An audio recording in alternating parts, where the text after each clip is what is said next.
I remember feeling guilt for feeling joy. I think it was after I lost my dad.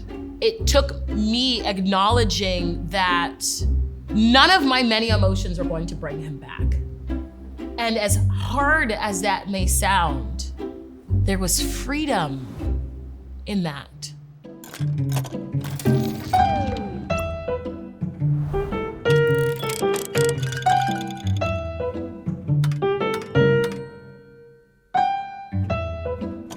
Hi, I'm Tunde Oyeneyin, Peloton instructor, keynote speaker, Nike athlete, and New York Times bestselling author. Whoop! It's the sound effects for me. Where has pain served a purpose in your life? Whoa, that's a good one. I lost my little brother when he was 19 years old. And then 3 years after that, I lost my dad. And then 3 years after that, I lost my mom. So I lost half of my immediate family members before my 30th birthday.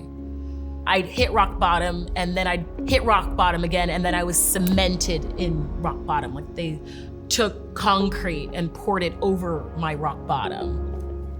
And I think I could have stayed there. Like the people around me would have excused me for it because they knew my story and the struggle and the pain that I was in. It wasn't until I entered this space of realizing that I still get to be here, that I still get to attempt at life, attempt at chasing my dreams, attempt to accomplish all of the goals that I've put in front of me. I still get to attempt. In losing them, I stepped into the greatest version of myself. And for me, my power, my purpose, it's to lead. It's why I'm here for as long as I get to be here.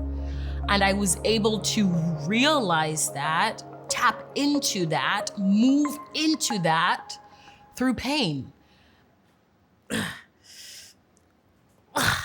I swear I lift weights for a living. There we go. What do you imagine other people assume about you? I think people assume that I just love myself and I wake up every single day confident in my skin and in my body and what I'm doing and what I'm saying. I think people assume that I'm not as human as everybody else.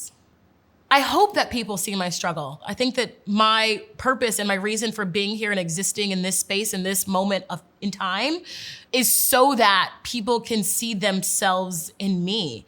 I think it's really difficult for people to see themselves in you if the version that you portray of yourself is crystal clean and perfect.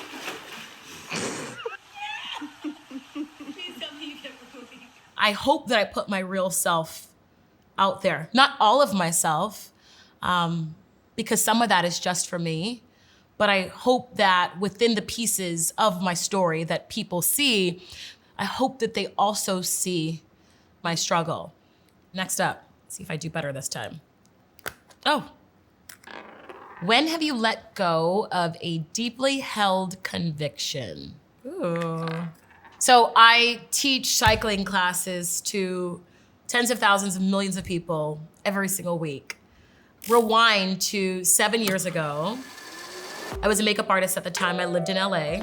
I took my very first cycling class, which changed the trajectory of my entire life. I had what I call this divine download of information. And I realized in those 5 seconds that I'm gonna cycle for the rest of my life. I'm going to also teach. And without even knowing what Peloton was at the time, I knew that I would be able to impact the lives of millions of people by virtue of a bike. And while I, in this moment, had this crystal clear knowing of what was coming next, once that faded, the overweight Tunde that had been teased and made fun of and picked on as a child, she came forward and she said, "No one will feel encouraged by you. The sound of your voice is annoying. You don't look like one of them." And I believed her. I told myself that I couldn't be good enough. And because of 2 friends that really believed in me, I decided to try. I decided to attempt. That was the last time that I fully doubted myself. I doubt myself at least once a day, but like the ultimate one, like the heavy one that can sit over us. I struck her down a long time ago. Who would you be if you dropped all your identities? I think that when we come here to Earth, I think that we know who we want to be. For example, when I was in kindergarten, I remember idolizing my kindergarten teacher in school and knowing that that's what I wanted to do. I wanted to lead. And very quickly, my dad shut down that idea.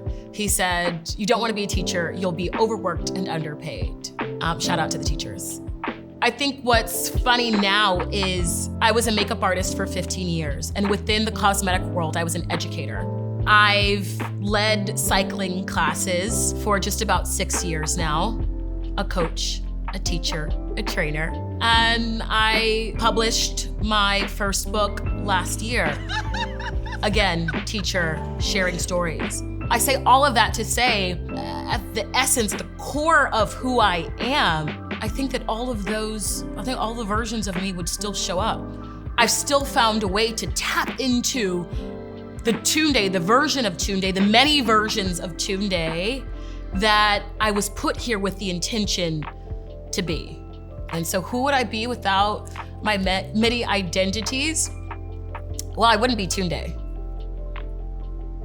See if I can catch it like this, like real chill. Nike athlete, what? Didn't say it was coordinated.